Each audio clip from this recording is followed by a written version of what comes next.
Washington ভিত্তিক think tank information technology and innovation ফাউন্ডেশনের গবেষণা অনুসারে উচ্চ প্রযুক্তির পারমাণবিক শক্তির ক্ষেত্রে চীনের চেয়ে 15 বছর পিছিয়েছে যুক্তরাষ্ট্র। তবে জো বাইডেনের প্রশাসনের দাবি, যুক্তরাষ্ট্রেই বিশ্বের মধ্যে সবচেয়ে বেশি পরিমাণ পারমাণবিক বিদ্যুৎ কেন্দ্র আছে। বিস্তারিত রিপোর্টে। উচ্চ প্রযুক্তির পারমাণবিক শক্তি অর্জনের ক্ষেত্রে যুক্তরাষ্ট্র চীনের চেয়ে 15 বছর পিছিয়ে আছে। মূলত চীনের রাষ্ট্রায়ত্ত সম্মিলিত প্রচেষ্টা ও অর্থায়নের কারণেই যুক্তরাষ্ট্র পিছিয়ে। সোমবার প্রত্যাশিত ওয়াশিংটন ভিত্তিক think tank information technology and innovation foundation প্রকাশিত এক প্রতিবেদন থেকে এ তথ্য জানা গেছে।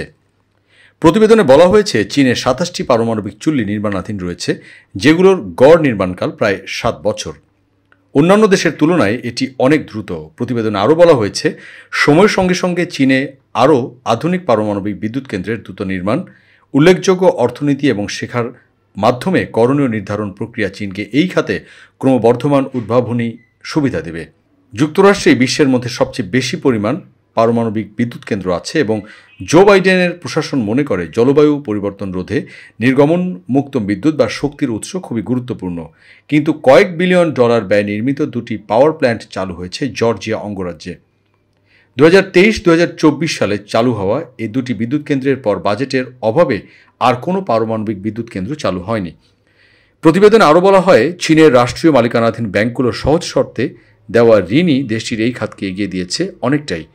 চীনের ব্যাংকগুলো যেখানে মাত্র 1.4% সুদে ঋণ দেয়, সেখানে দেশে এ ধরনের প্রকল্পের অর্থায়নের ক্ষেত্রে ব্যাংক ঋণের সুদের হার কয়েক গুণ বেশি।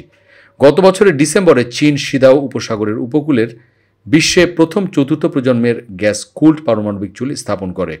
চীনা কর্তৃপক্ষের দাবি, এই চুল্লিতে 2200টি এমন ধরনের নতুন উপকরণ ব্যবহার করা হয়েছে যা আগে কখনোই ব্যবহার করা হয়নি।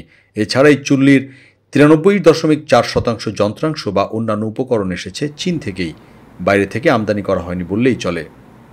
Desk report, time television, new York.